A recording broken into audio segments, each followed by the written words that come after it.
बिस्मिल्लाहिर्रहमानिर्रहीम। अस्सलाम वालेकुम नाज़रीन, उम्मीद है आप सब ठीक होंगे।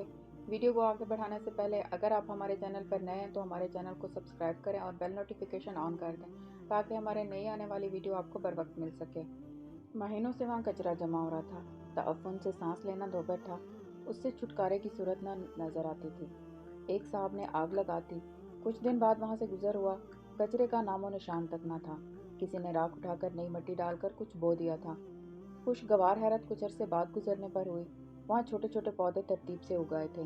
दरमियान में क्यारी में ताज़ा सब्जियां जा बजा फूल अपनी बहार दिखा रहे थे। यकीनन किसी ने मुस्तकिल तवज्जो दी थी।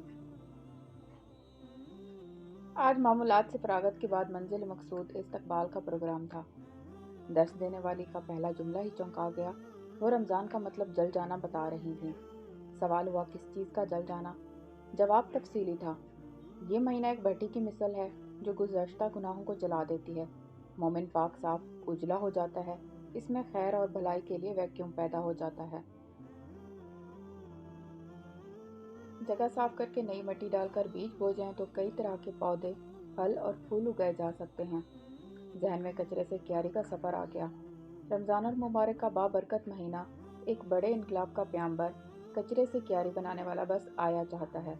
हज़रत सुलेमान फ़ारसी रज़ी अल्लाह तआला अन्हु से रिवायत है, हज़ूर पाक सल्लल्लाहु अलैहि वसल्लम ने शाबान के आखिर में खुतबा इरशाद फरमाया, ऐ लोगो, तुम पर अज़मत वाला एक महीना साया फगन हो रहा है। ये बरकत वाला महीना है, वो महीना जिसमें लैलतुल क़द्र है, जिसमें फ़र्ज़ का सवाब 70 फ़र्ज़ के बराबर और नवाफिल का सवाब फ़र्ज़ के बराबर कर दिया जाता है। शैतान कैद कर दिया जाता है, बख्शिश के दरवाजे खोल दिए जाते हैं। यानी इस अजीम महीने का साया पड़ना शुरू हो गया है। लिहाजा ये महीना ख़ास तैयारी का मुतकाज़ी है। अंदर बाहर के कचरे को जानने और इससे निजात की फ़िक्र का महीना है कि अगर इसमें पाक साफ होकर दाखिल हुए तो खैर और भलाई के आला दर्जे की फसल बोई जा सकती है और इस रमज़ान को ज़िंदगी के अजीम लम्हात में बदला जा सकता है। ज़िंदगी का मुनासिब रुख तय हो सकता है। सवाल ये है वो क्या तरीक़ाकार इख्तियार किया जाए जिससे इस रमज़ान और मुबारक से मुकम्मल फ़ायदा, अल्लाह का कुर्ब और महबूब लोगों की सफ़ में जगह बनाई जा सकती हो। अव्वल तो इस सवाल का उठना ही बहुत अहम है और इस बात का इदराक कि अल्लाह ने एक बार फिर एक बड़ी सआदत से हमकिनार होने की मोहलत दी है।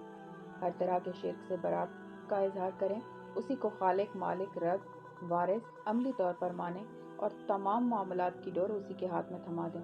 अगला काम सफाई का करें और सफाई का आगाज़ दिल से करें। सहाबा कराम रमज़ानुल मुबारक में दाखिले से पहले बुग़्ज़, कीना, हसद से बचने का ख़ास एहतमाम फरमाते थे।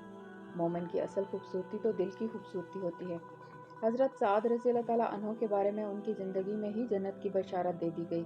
सहाबा कराम ने उनकी खूबियों की खोज लगाई। मालूम हुआ वो बुग़्ज़, हसद, कीना, नफ़रत जैसे जज्बात को करीब भी नहीं भटकने देते। खुद को मनफी रवैयों और सोचों से पाक रखते हैं। सोने से कबल सबको शऊरी तौर पर मुआफ़ करके सोते हैं। मुआफ़ी, तलाफ़ी और गुनाहों से तौबा का एहतमाम अभी से करें। आइंदा हर गुनाह से बचने का इरादा करें कि तौबा करने वालों के लिए बेबहा अजर का वादा है। बड़े इनामात में गुनाहों की मुआफ़ी ही नहीं बल्कि उन गुनाहों का नेकियों में बदलना है। इस्तिग़फ़ार का अमल इतना पसंदीदा है कि ऐसे शख्स के लिए फरिश्ते 3 चीज़ों की दुआ करते हैं: मुआफ़ी की, रहमत की, तौबा की कबूलियत की। वक्त का बेहतरीन इस्तेमाल करने की कोशिश करें कि 5 को 5 से पहले गनीमत कहा गया है। जवानी बुढ़ापे से पहले, सेहत बीमारी से पहले, फरागत मसरूफियत से पहले, माल फ़ुकर से पहले और हयात मौत से पहले। इंसान के लिए इससे बढ़कर बदनसीबी क्या हो सकती है कि वो कीमती औकात को बेकार कामों में बर्बाद कर दे। दुआओं में कमाल की दुआएं वो हैं जो कुरान करीम में बयान हुई या फिर हज़रत मोहम्मद सल्लल्लाहु अलैहि वसल्लम ने रब से मांगी। इन दुआओं में कई खजाने छुपे हैं, बेपनाह बारीकियां पोशीदा हैं। उन्हें तलाश करें, हर शर से पनाह मांगें, हर नेकी की तौफीक मांगें। दीन की खिदमत, अल्लाह का रास्ता, उसकी रज़ा, रहमतें, बरकतें, फजल की दरख्वास्त करें। उसके सामने रोज़ खड़े हो जाया करें, झुका करें, कभी मोहब्बत से, कभी आजिज़ी से, कभी मान से। खुद को गिरा लिया करें। ताकत नहीं तो घसीट कर पहुँचने की कोशिश करें। वो आपकी तरफ खुद बढ़ाएगा। تھام لے گا کہ اس کے در پر گرنا دراصل اٹھنا ہے۔ یقین رکھیں، اس سے مانگنے پر آپ کبھی محروم نہیں رہیں گے۔ اگر آپ کو ہماری ویڈیو پسند آئی ہو تو مزید اچھی ویڈیوز کے لیے ہمارے چینل کو سبسکرائب کریں۔ نیکسٹ ویڈیو تک کے لیے اللہ حافظ۔